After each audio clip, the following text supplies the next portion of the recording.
बढ़िया मौसम, ना कोई बारिश ना कोई धूप ना कोई ठंडी, बहुत ही बढ़िया, बहुत ही अच्छा लग रहा है आज।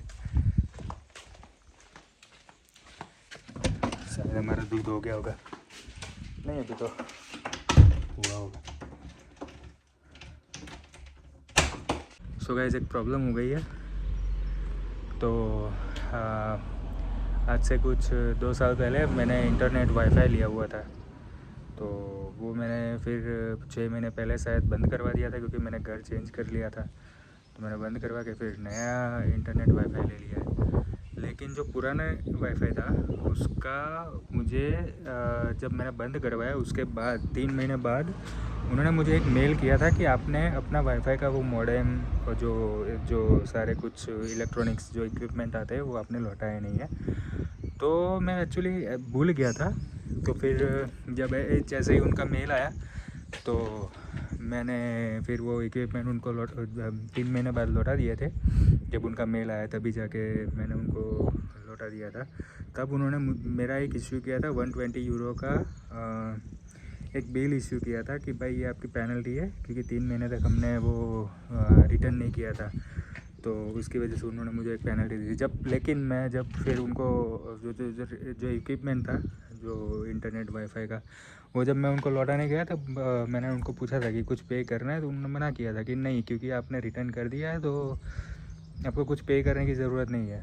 और उन्होंने मुझे एक पेपर दिया था, अब वो पेपर मिल नहीं रहा। और अभी जस्ट 1 हफ्ते से मुझे कॉन्स्टेंट मैसेज आ रहे हैं, टेक्स्ट मैसेज आ रहे हैं कि मुझे 120 यूरोस पे करने प्लस कुछ 15-20 यूरो 30 यूरो का कुछ उन पर पेनल्टी लगाई है, ऊपर इंटरेस्ट के साथ कोई पेनल्टी लगी है। तो 135, 40, 150 यूरो कुछ मुझे पे करने हैं। तो अब 150 यूरो फोकट के देने से अच्छा है कि मैं एक बार उनके ऑफिस हुआ हूँ। मेरे पास वो पेपर है नहीं, अभी जाके देखता हूँ, शायद उनके पास वो मुझे निकाल के दे दे, क्योंकि उनके सिस्टम में तो सारा कुछ रहता है ना, रिकॉर्डिंग की भाई हाँ ये है वो। तो मैं उनको मेरा टैक्स आईडी नंबर दूंगा तो शायद वो लोग मुझे वो पेपर निकाल के दे देंगे। इसीलिए अभी मैं जस्ट रेडी हुआ। अभी जस्ट उनका मैसेज आया कि आपको इतने पैसे पे करने, अगर आप पैसे नहीं पे करोगे हम आपके लीगल एलिगेशन कुछ है, लीगल एक्शन लेके, ये मतलब ऐसा कुछ मैसेज था। तो इसीलिए मुझे जाना पड़ रहा है अभी जाके देखते, शायद वो पेपर मुझे मिल गया तो ठीक है, वरना फिर मुझे पैसे पे करने पड़ेंगे। देखते क्या होता है।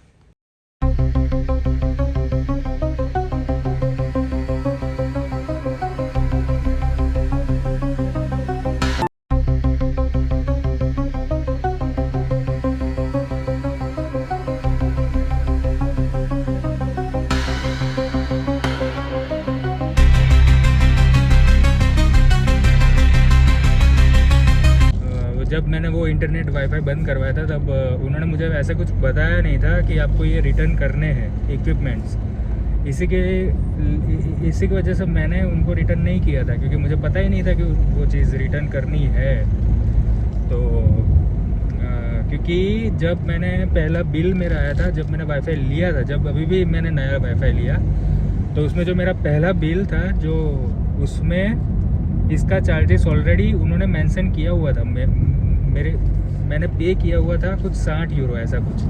तो मैंने फिर जाके उनको पूछा भी था कि भाई ये 60 यूरो किस चीज़ के हैं। तो फिर उन्होंने बोला था कि ये जो आपने जो इक्विपमेंट्स हमने जो दिए हैं, इस चीज़ का ये जो चार्जेस है वो है 60 यूरो। तो फिर अभी अगर उन्होंने मुझे बोला नहीं होगा, तो बोला नहीं था उस टाइम पे, जब उन्होंने बोला ही नहीं है मुझे कि ये रिटर्न करने हैं, तो मुझे कैसे पता चलेगा कि ये रिटर्न करना है, क्योंकि उन्होंने तो ऑलरेडी मेरे से 60 यूरो चार्जेस ले लिया। तो मैं तो यही समझूंगा कि मैंने जो ये इंटरनेट कि कौन ही इतना सोचता है कि भाई 60 यूरो ऑलरेडी काट लिया है, ये चीज़ हमारी है अगर चार्जेस हमने पे किए हैं तो।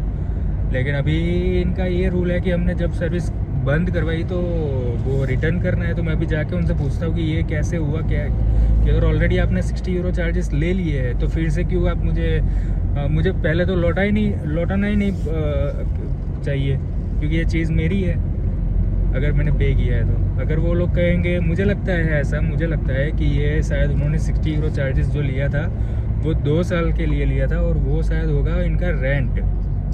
तो इन्होंने मुझे कुछ भी नहीं है ऐसा कुछ मेंशन, ना कुछ बोला है, ना कोई मेल है, ना कुछ मेंशन किया, कुछ भी नहीं है। तो अभी और उल्टा जब मैंने उनको लौटा भी दिया तब उन्होंने मुझे मना किया था पे के मैंने पूछा था उनको कि भाई 120 यूरो क्या मुझे पे करने पड़ेंगे। उन्होंने बोला कि नहीं, आपको कुछ नहीं पे करना, आपका हो गया। तो अभी ये मुझे क्यों मैसेज कर रहे हैं? अभी जाके मैं उनसे भाई यही और मैसेज कर भी रहे तो वो पेनल्टीज लगा रहे हैं, और उसमें पेनल्टी के साथ साथ ये नीचे ये भी मेंशन कर रहे हैं कि अगर आपने पे नहीं किया तो हम लीगल एक्शन लेंगे। अब मेरी गलती ये हो गई कि मैंने वो पेपर संभाल के नहीं रखा। मुझे लगा कौन यहाँ पे कौन ही इतना ऐसा वो एलिगेशन कि भाई आप, क्योंकि हमने इक्विपमेंट्स लौटा भी दी है उनको, तो ये पसौड़ी पड़ गई है। अभी इसकी वजह से मुझे जाना पड़ेगा इनकी ऑफिस के उधर, तो मैं वहाँ जा रहा हूँ। वैसे एक अच्छी चीज़ ये हो गई कि मुझे जो मैं पनीर घर पे बना रहा था, जो पनीर टिक्का मुझे बनाना था आज, तो उसके लिए कैप्सिकम चाहिए था, लेकिन कैप्सिकम घर पे नहीं था। तो वैसे ही मुझे बाहर निकलना था कैप्सिकम लेने के लिए। तो उसके साथ साथ ये भी काम मुझे याद आ गया कि उसी टाइम पे इनका मैसेज आ गया कि भाई आपको पे करने हैं कुछ ये। तो ये कैप्सिकम लेने के साथ साथ मैं वो भी अपना कंप्लीट कर लेता हूँ जो भी काम है।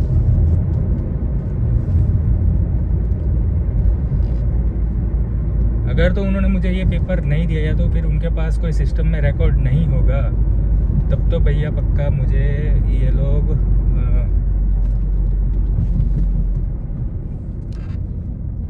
चाचा जी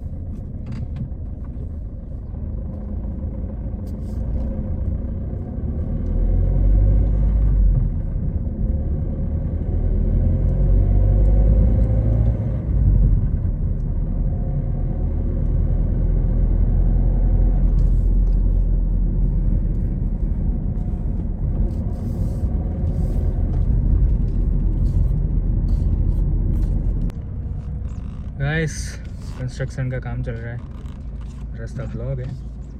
और ब्लॉक यहाँ पे कैसे करते हैं मैं आपको दिखाता हूँ फ्रंट कैमरे से।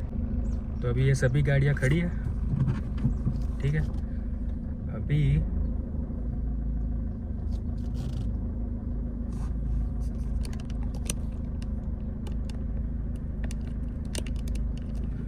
ये गाड़ियाँ चलने लगी। अब यहाँ पे आपको सिग्नल दिखेगा। ये सिग्नल जो रखा है वो टेम्पररी है, यहाँ ग्रीन है देखो, मतलब हम जा सकते हैं। 1 वे हो गया अभी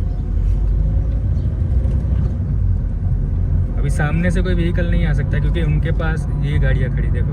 यहाँ पे भी एक और सिग्नल लगा होगा उनके सामने, तो वो अभी रेड है, मतलब रेड होगा है, तो वो खड़े हैं। जब हमारी लाइन,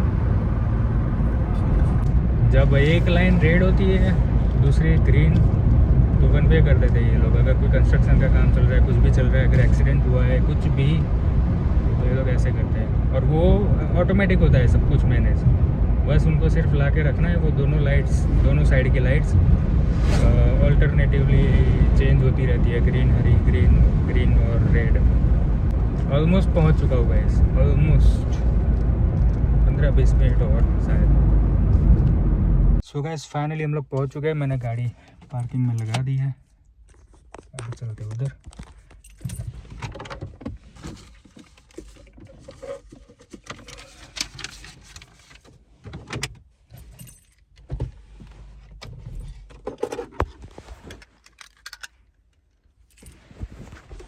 तगड़ी वाली धूप है गाइस, बहुत ही तगड़ी वाली धूप है। यहाँ पे पार्किंग देख सकते हो आप गाइस, कैसे की लगाई हुई है सबने गाड़ियाँ। अगर बंदा उतरना चाहे तो कहाँ से उतरे, कैसे उतरे, क्या मैनेज करे जीवन में। सो गाइस ये थी वो जो मेयो यहाँ पे दिख रहा होगा आपको पीछे। तो उन्होंने मुझे ये पेपर भी दिया, और जिस जो भी मैसेज मुझे मिल रहा था वो वाईफाई कंपनी से नहीं था, वो कोई ऐसे ही रैंडम कोई होंगे ठगने वाले, तो उनका वो मैसेज था।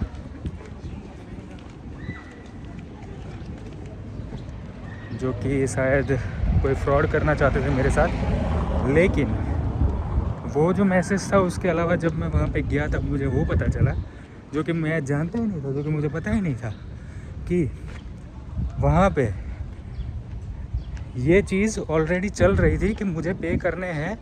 लेकिन वो 135 नहीं थे, 135 यूरोज़ नहीं थे, जो कि मुझे मैसेज फ्रॉड कंपनीज से आते थे। वहाँ पे कुछ 490 यूरो पेंडिंग दिखा रहा था कि मैंने पे नहीं किए। तो मैं तो हैरान हो गया। फिर वो लेडी अच्छी थी, उन्होंने मुझे एक ये पेपर दिया जो एनओसी होती है कि मैंने ऑलरेडी सारा कुछ रिटर्न उनको कर दिया है, उनके पास सारा कुछ वो था रिकॉर्ड। और वो लेडी ने मेरी हेल्प की कि आपको पे नहीं करने हैं। तो मैं बच गया गाइस।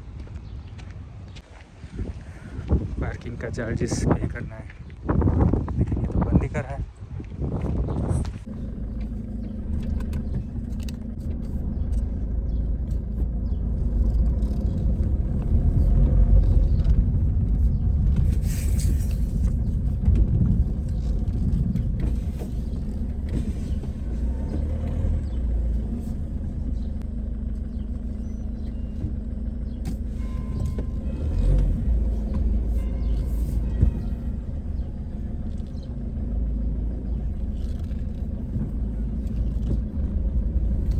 सो गाइस फाइनली जो काम करने आए थे वो तो ख़त्म हो गया।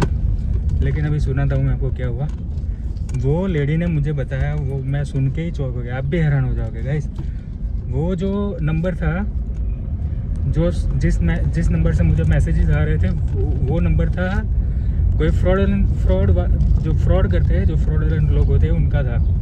तो उस लेडी ने मुझे तुरंत ही जैसे मैंने उसको मैसेज दिखाया कि मुझे ऐसा कोई मैसेज आ रहा है, उसने बोला कि इसको ब्लॉक कर दे, ये कोई हमारी कंपनी का नंबर नहीं है। लेकिन फिर भी मैंने उसको पूछा कि प्लीज़ चेक कर ले, अगर कुछ ऐसा कुछ है तो। वैसे उसने सामने से ही बोला कि मैं चेक कर लेती हूँ, अगर कुछ ऐसा कुछ है तो मैं क्लियर कर देती हूँ। तो मैंने उसको फिर बताया कि एक सेकंड गाइस।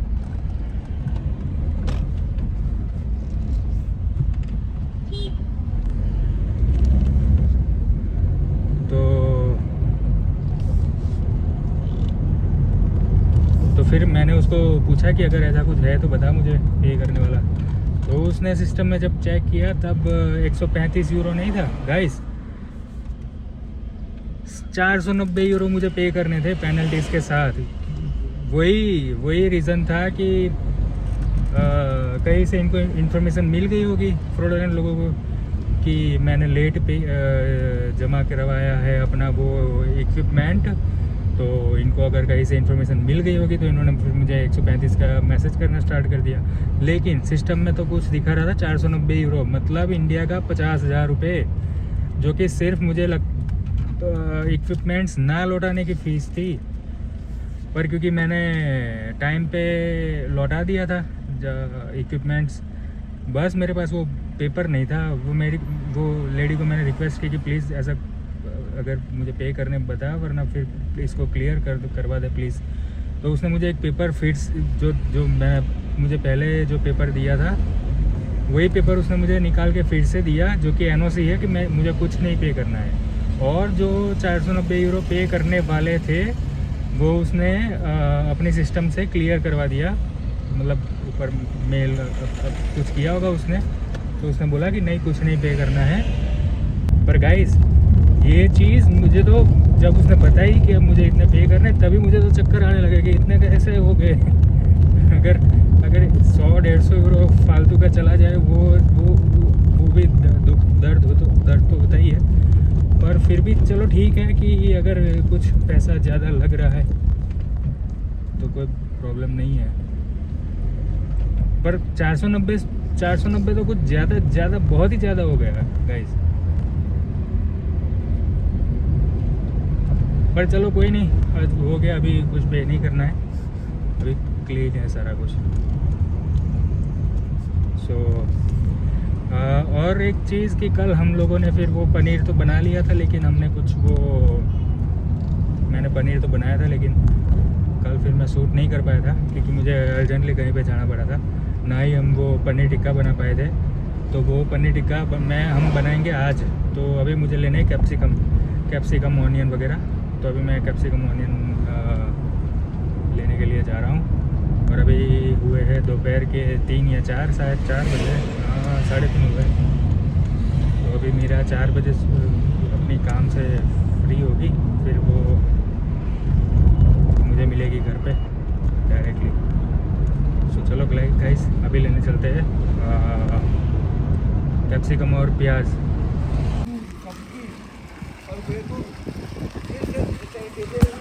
सो गाइस, अभी हमने ले लिया है कैप्सिकम वगैरह सब सामान। और मीरा का कॉल आया, तो मैं जब उसका कॉल आया तब मैं उसकी कंपनी के पास ही था। और अभी वो जस्ट निकली है, तो वो बोल रहे रुक जा, साथ में चलते हैं। तो मैं इसके वेट कर रहा हूँ।